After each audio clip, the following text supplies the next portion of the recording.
Magandang araw mga ka-Farmilya. Ngayon naman gagawa tayo ng vertical setup A-type para sa ating hydroponics lettuce. So tara, simulan na natin.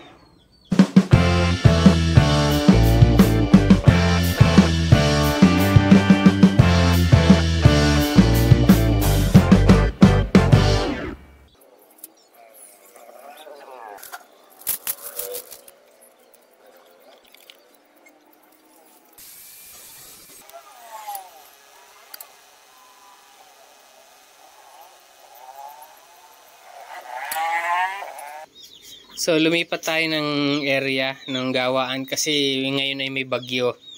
So hindi tayo makapag-welding at makakapag-grinder sa labas. Dito tayo ngayon sa masikip na espasyo sa aming kusina. Ito yung ginagawa ko na pagsasabitan natin ng ating PVC pipe. Hindi ko lang naipakita pero ito ay kailangan may butas. Tapos dito natin i-welding yung nut and bolt natin. Yung nuts natin. Magiging ganito yung itsura niya. Para kapag ka nakaset up na yung ating A-type at hindi pantay yung ating pipe, makokontrol natin kung mataas o mababa. Makokontrol natin. So kaya nating pantayin kahit pa yung lupa ay hindi pantay. Magagawa nating pantayin. So lahat yan magiging ganyan ang itsura niyan. Ito. Bale, dito natin i-welding pa natin dito yung bakal na patungan ng ating PVC pipe. Nandito. Tapos ito yung pampaigpit. So yun ang mangyayari niyan. Pero dahil hindi ako makapag-welding ng maayos sa labas, dito muna ako sa masikip na espasyo. Kasi minamadali ko nang matapos to. Yan o, lahat magiging ganyan yun.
So yun, natapos na po yung aking A-frame.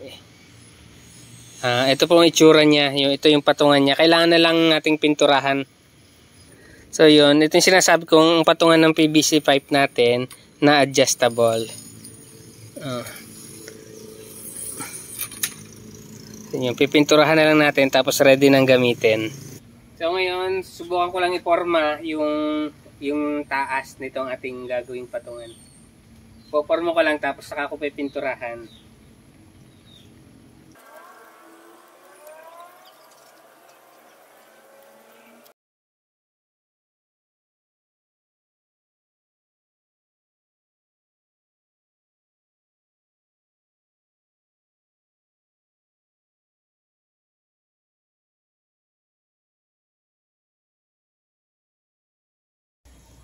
So ito yung magiging itsura niya pag natapos.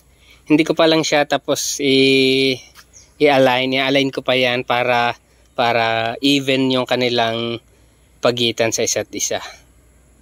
Yun.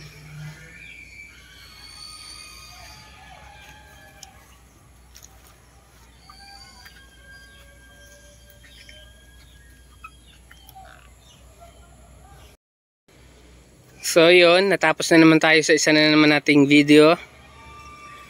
Kung meron kayong mga katanungan, pwede po kayong mag-iwan ng comment po sa baba at yun po yung aking babasahin at sasagutin.